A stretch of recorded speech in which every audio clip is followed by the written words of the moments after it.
Hello to all. तो आज हम पढ़ेंगे समांतर प्लेट संधारित्र की धारिता का व्यंजक, जो आपके चैप्टर 2 का है।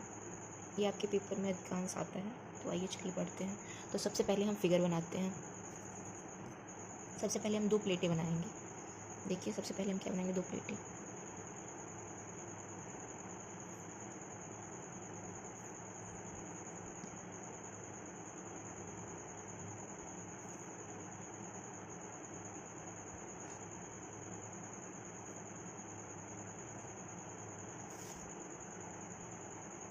ये हमारी 2 प्लेटें हैं। एक का नाम हमारी ए है, एक का नाम बी। आप इस ए को बी से ऐड कर दीजिए।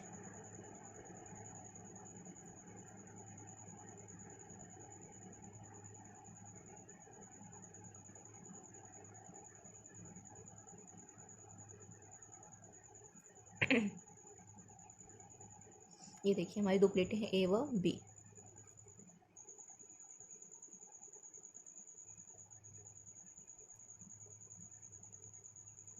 जिनके बीच की दूरी कितनी है, यहाँ से लेके यहाँ तक की डी है, इनके बीच की दूरी। प्लेट ए को आप प्लस क्यू आवेश दे दीजिए। क्या देंगे, प्लस क्यू आवेश। और ये जो प्लेट बी है, इसे आप पृथ्वी से जोड़ दीजिए। ये देखिए प्लस आवेश आपने इनको दिया है, लिख दीजिए प्लस प्लस, इधर माइनस। इन दोनों प्लेटों, ये जो प्लेट ए और प्लेट बी है, इन दोनों प्लेटों का क्षेत्रफल यहाँ पे लिख दीजिए। प्रत्येक प्लेट का क्षेत्रफल आपके कितना है, ए। और इनका पृष्ठ घनत्व लिख दीजिए। पृष्ठ घनत्व कितना है इनका, सिग्मा। पृष्ठ घनत्व को सिग्मा से प्रदर्शित करते हैं, तो सिग्मा बराबर कितना है आपका, Q/A। आपने इतना समझा कि हमने क्या बनाया। हमने सबसे पहले 2 प्लेटें बनाई, ए व बी। ए को हमने प्लस क्यू आवेश दे दिया, बी को हमने पृथ्वी से जोड़ दिया, और इधर प्लस प्लस रख दिया क्योंकि ये प्लस आवेश है, इधर माइनस आवेश रख दिया। और इन दोनों के बीच की दूरी कितनी है, डी। ये हमारी जो धारा है, करंट है, वो यहाँ से ऐसे प्रवाहित हो रही है। जो ये एरो का हमने बनाया है, ऐसे हमारी करंट फ्लो हो रही है। और प्रत्येक प्लेट, ये ए और बी, दोनों प्लेटों का क्षेत्रफल कितना है आपके, ए। और इनका पृष्ठ घनत्व कितना है, सिग्मा इक्वल Q/A। अब जो हमने फिगर में बनाया है, वैसे हम लैंग्वेज लिख देते हैं। तो चलिए लिखिए माना, क्या लिखेंगे, माना ए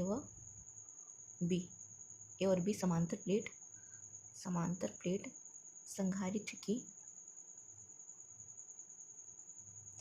की 2 प्लेटें हैं, जिनके बीच की दूरी कितनी है, डी। लिख दीजिए जिनके बीच की दूरी कितनी है, डी है। जिनके बीच की दूरी डी है।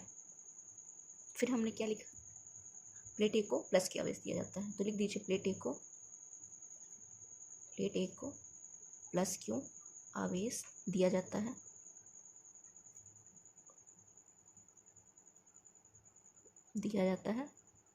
एवं प्लेट बी को पृथ्वी से जोड़ दिया जाता है। एवं प्लेट बी को पृथ्वी से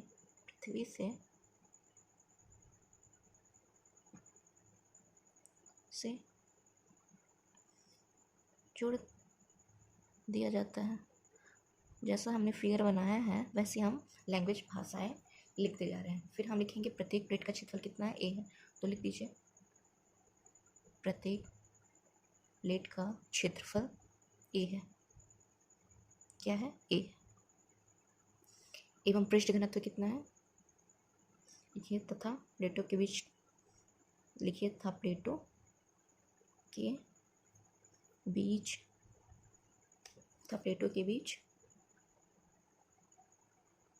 आवेशों का पृष्ठ घनत्व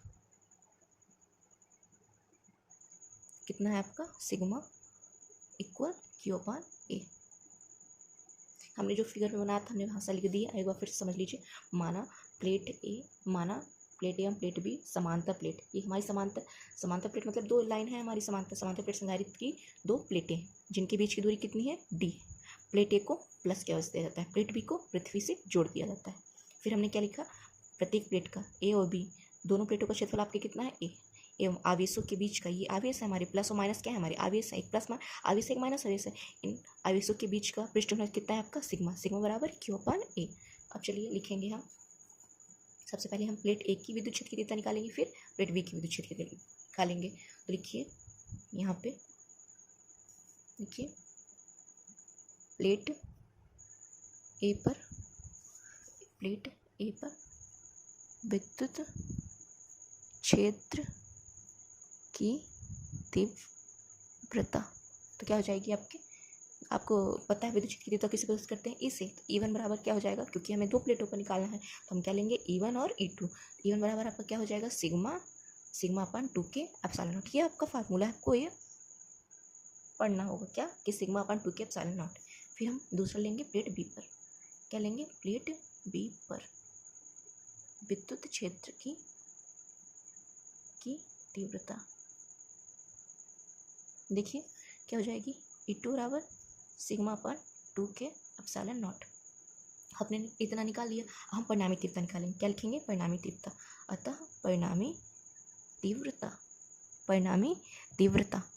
परिणाम किसी चीज़ का निकालते तो क्या करते, दोनों को जोड़ देते हैं। तो क्या लिखेंगे यहाँ पे E बराबर आपका क्या हो जाएगा E1 + E2, तो E1 की वैल्यू क्या है आपकी, E1 की वैल्यू क्या है सिग्मा/2 के एप्सिलॉन नॉट, 2 के एप्सिलॉन नॉट, और E2 की वैल्यू क्या है, सेम वही वैल्यू है जो E1 की है वही E2 की है, तो लिख लीजिए। अब सिग्मा में सिग्मा को जोड़िए तो क्या हो जाएगा 2 सिग्मा, एक सिग्मा ये है एक सिग्मा ये है, दोनों को जोड़ेंगे तो 2 सिग्मा लिख दीजिए, 2 सिग्मा, और ये क्या है नीचे क्या था 2 के एप्सिलॉन नॉट। या तो आपको ऐसा नहीं समझ में आता तो ऐसे भी लिख सकते हैं 2 के एप्सिलॉन नॉट यहाँ भी 2 के एप्सिलॉन नॉट यहाँ भी है, दोनों चीज़ सेम है, तो हम क्या ले लिए हैं एलसीएम ले लिए हैं 2 के एप्सिलॉन नॉट का। तो क्या हुआ है सिग्मा प्लस सिग्मा, दोनों सिग्मा जुड़ गए हैं तो 2 सिग्मा हो गया है। इतना कुछ समझ में आया। चलिए अब हम लिखेंगे ए और बी के बीच किया गया कार्य, लिखेंगे ए और बी के बीच, ये हमारा सिग्मा है, क्या है सिग्मा। आपको ना समझ में आ हो तो यहाँ पे हम फिर से लिख देते हैं, क्या लिख देंगे यहाँ पे एक बार फिर से लिख देते हैं 2 सिग्मा 2 के एप्सिलॉन नॉट। तो 2 से 2 क्या हो जाएगा आपका कट जाएगा, तो क्या जाएगा सिग्मा/के एप्सिलॉन नॉट। देखिए 2 सिग्मा/2 के एप्सिलॉन नॉट, 2 से 2 कट गया तो क्या बचा सिग्मा/के एप्सिलॉन नॉट, हमने वही लिख दिया है। अब लिखिए ए और बी के बीच किया गया कार्य। तो कार्य बराबर क्या होता है, आपने पढ़ा होगा कि वर्क बराबर होता है, कार्य बराबर होता है आपके तीव्रता गुणे दूरी। क्या होता है तीव्रता गुणे दूरी, ये आपके कार्य का सूत्र है, फार्मूला है। तो कार्य को आप किससे प्रदर्शित करते हैं W से वर्क, और तीव्रता को किससे प्रदर्शित करते हैं E से, तो यहाँ पे लिख दीजिए E, और दूरी को D से मतलब डिस्टेंस, तो लिख दीजिए क्या लिखेंगे D डिस्टेंस। अब देखिए W बराबर यहाँ पे E की वैल्यू क्या दी है, E बराबर क्या दिया है सिग्मा/के एप्सिलॉन नॉट, ये आपकी E की वैल्यू है ना, यहाँ पे रख दीजिए E की वैल्यू सिग्मा/के एप्सिलॉन नॉट। चूँकि आप इसमें E की वैल्यू निकाले हैं तो आप रख दिए हैं, D की तो कोई वैल्यू निकाले नहीं है तो आप यहाँ पे इंटू करके D लिख दीजिए। तो आपका क्या हो जाएगा इस सिग्मा का D में गुणा करेंगे तो क्या हो जाएगा आपका सिग्मा D, क्या हो जाएगा आप इसके लिख सकते हैं सिग्मा D/के एप्सिलॉन नॉट। आपको इतना समझ में आया, ये हमारा क्या निकल के आया वर्क अर्थात कार्य। किंतु आप यहाँ पे लिखिए किंतु क्या होता है सिग्मा बराबर यहाँ पे दिया है ना, सिग्मा बराबर क्या दिया है Q/A, तो लिख दीजिए किंतु सिग्मा बराबर Q/A होता है। ये जो सिग्मा बराबर Q/A की वैल्यू आपकी आई है, आप यहाँ पे रख दीजिए, पुट कर दीजिए। तो W बराबर क्या हो जाएगा, सिग्मा की वैल्यू क्या दी Q/A, तो रख दीजिए Q/A रख दिए। अब जो चीज़ बचा है आपका सारी चीज़ वहाँ पे रख दीजिए। क्या क्या बचा है आपका D बचा है और के एप्सिलॉन नॉट, तो रख दीजिए इनटू करके D ऊपर है तो ऊपर ही रहेगा, के एप्सिलॉन नॉट नीचे है तो नीचे आ जाएगा के एप्सिलॉन नॉट। तो इन दोनों का Q/A का इंटू D/के एप्सिलॉन नॉट में गुणा होगा तो क्या हो जाएगा QD/A के एप्सिलॉन नॉट। ये आपको समझ में आया, हमने क्या किया है W बराबर सिग्मा है ना, और हमारी सिग्मा की वैल्यू क्या है Q/A आई है, तो हम वैल्यू रख दिए हैं Q/A। अब हम जो चीज़ यहाँ पे है पहले से ही उसको हम सिर्फ यहाँ पे रख दिए हैं, D था तो D ऊपर है तो ऊपर ही रहेगा, के एप्सिलॉन नीचे था तो नीचे ही रहेगा, इसका इसमें गुणा हो। हमने क्या बताया आपको कि W बराबर क्या हो जाएगा आपका Q/A इंटू D के एप्सिलॉन नॉट। Q/A का गुणा हो जाएगा D/के एप्सिलॉन नॉट में, तो क्या हो जाएगा QD/A के एप्सिलॉन नॉट। अब आगे चलिए, अब हम आगे करते हैं, चूँकि आप जानते हैं चूँकि दो प्लेटों के बीच, लिखिए चूँकि दो प्लेटों के बीच। आपको पता है चूंकि दो प्लेटों के बीच किया गया कार्य ही क्या कहलाता है? विभवांतर कहलाता है। किया गया कार्य ही विभवांतर कहलाता है। विभवांतर को आप किससे प्रदर्शित करते हैं? v से। किसे? v से। तो लिख दीजिए v बराबर आपका क्या हो जाएगा? तो लिखेंगे अतः v बराबर क्या हो जाएगा आपका? v बराबर हो जाएगा q d a k epsilon not. क्या हो जाएगा? q d a k epsilon not. तो आपका क्या हो गया? v equal q d a k epsilon. अब v बराबर q d a k epsilon not कहाँ से हो गया? समझिए, देखिए यहाँ पे क्या दिया? w बराबर, w की वैल्यू क्या आई आपकी? q d upon a k epsilon not.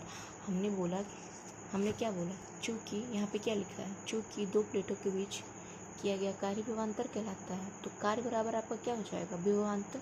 कार्य बराबर क्या हो जाएगा आपका? विभवांतर।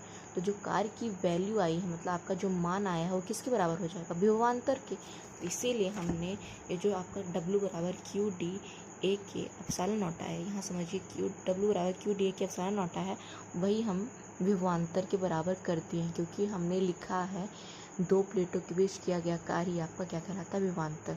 तो कार्य बराबर विभवांतर। तो जो कार्य की वैल्यू आई, मान आया है, वो किसके बराबर हो जाएगा? विभवांतर के। तो वही हमने लिख दिया v बराबर q d a k epsilon. आपको इतना समझ में आया? चलिए अब लास्ट में हम लिखते हैं अतः चालक की धारिता।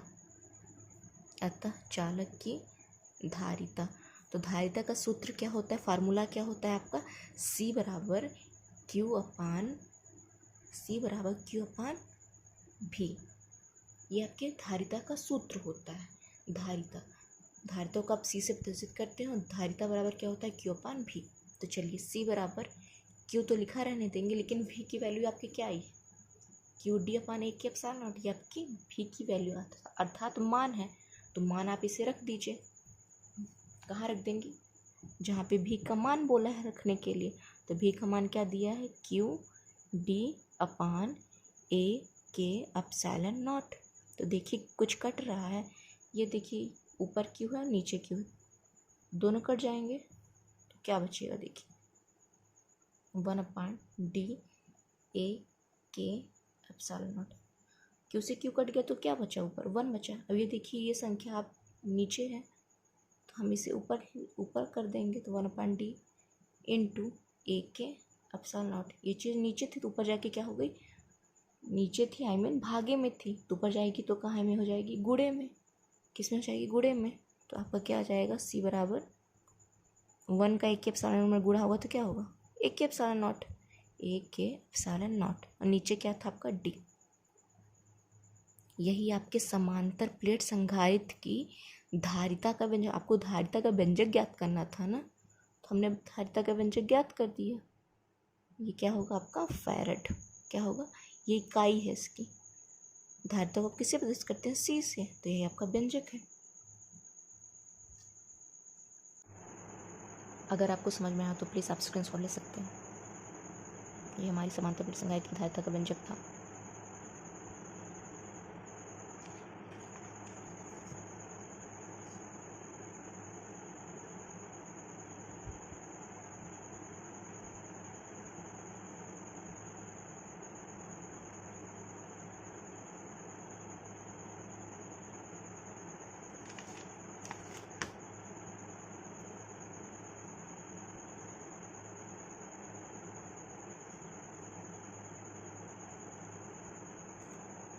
Thank you for watching. अगर आपको पसंद आया तो please like share and subscribe. Thank you.